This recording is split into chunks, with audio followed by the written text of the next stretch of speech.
Hey everybody, it's the Back Porch Farmer here, and good Googa Mooga. It's a hot one here today in Mr. Lincoln's hometown. Thermometer's sitting on about 90, and it's getting close to 6 p.m. Now if you watched my last video, you might notice something different or new has been added. No, not him. Over this way. I decided my new motto is, the more you grow, the less you have to mow. And so I got a wild hair and decided to construct another raised bed. Now, it's my intention to grow something yet this year in it.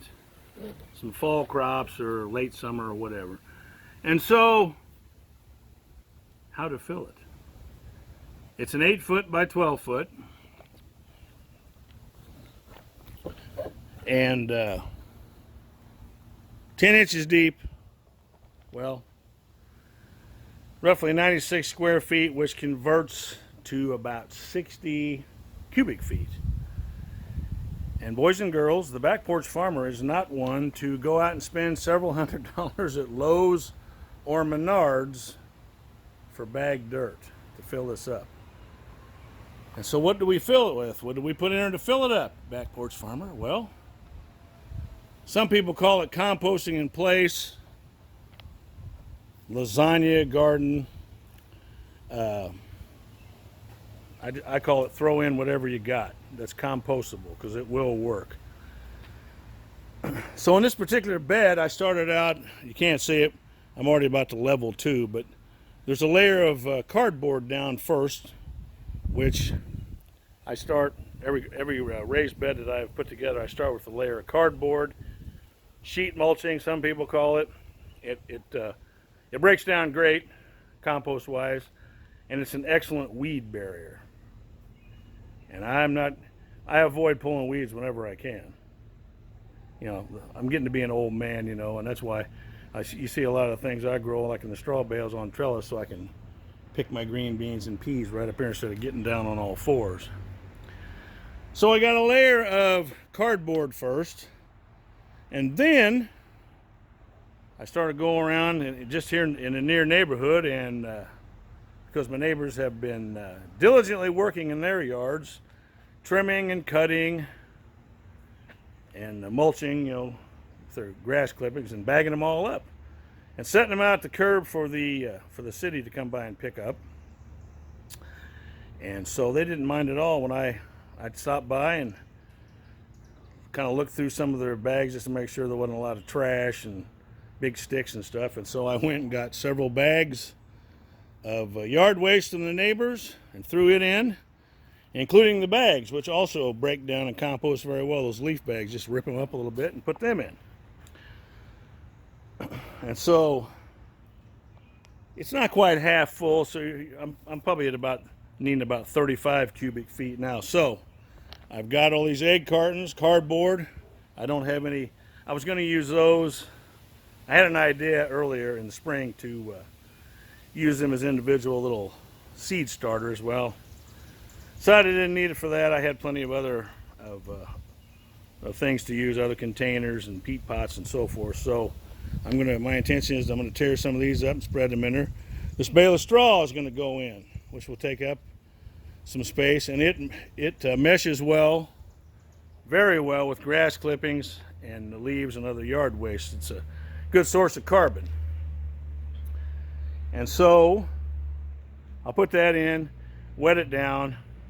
I've been making my own potting mix, and I've got, that consists of peat moss and some cypress mulch, composted cow manure, some garden lime, and some perlite.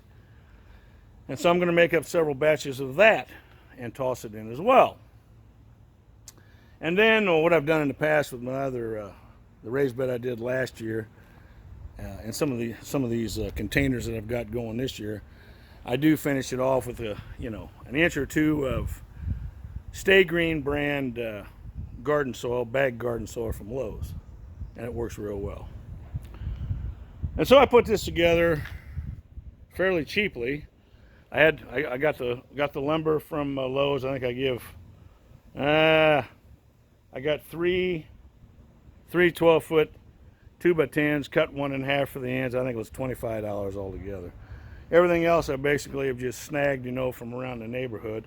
And I'm actually going to go here in a little bit and grab a few more bags of yard waste and go ahead and add those also. And so I just wanted to share that with you today, just a short one. Short video. I hope you're all doing well. Here in Illinois, we're in phase 4 now, and God only knows when we'll move to phase 5.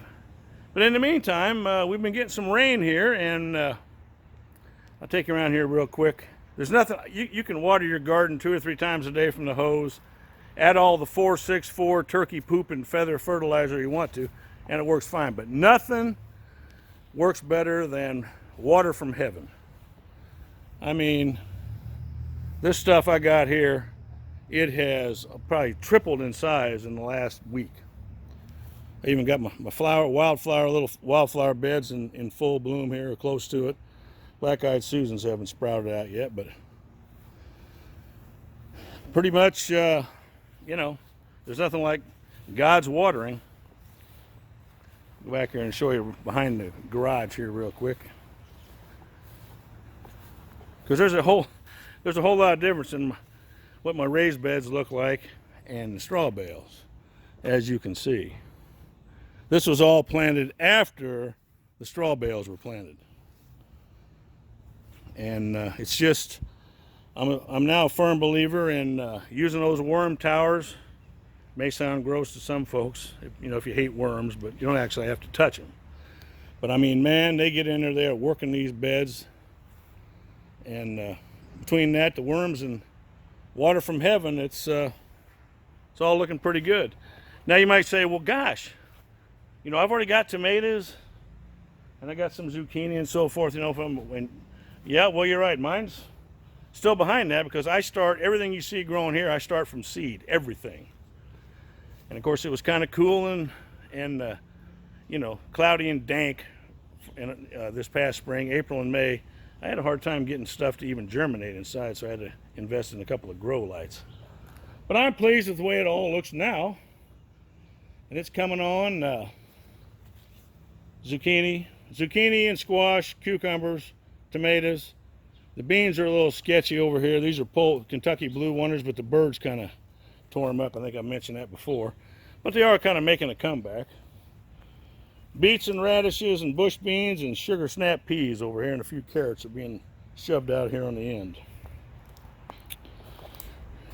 So, I hope you're all doing well. Whatever phase you may be in, wherever you're at. If you watch the news, some of the states that were open all along, or more open than Illinois, are now apparently closing up a little bit. I know, at least I heard California is shutting down some bars and beaches, and Florida, Arizona. So here we are in Illinois. We're in phase 4 and slowly opening up. And I know a lot of folks are been critical of Governor Pritzker here. I find it kind of hard to be too tough on him, because it appears to me like we're in better shape than a lot of other states, or at least a good number of other states. And it's one topic. I may know quite a bit about law enforcement and maybe like farming and gardening, but I don't know anything about medicine. And so if I see Dr. Fauci on the news and I hear him saying something, he knows better than I do. The governor knows better than I do, because he's working with that every day with his advisors. So I'm inclined to go along with what he and his crew say. If they say we need to wear a mask, I wear a mask. I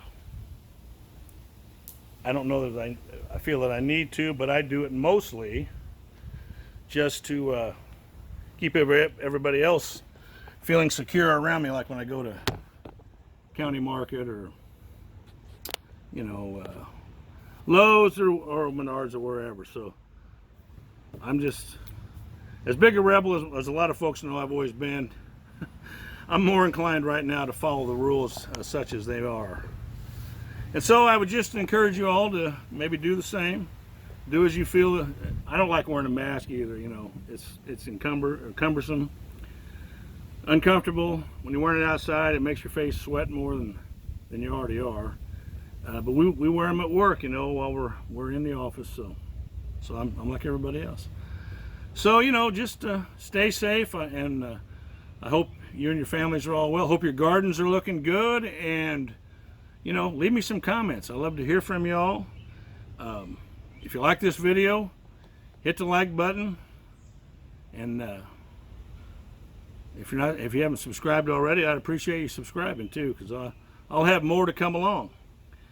And so until then, next time, stay safe, be blessed, and I'll see you on the next video. Take care.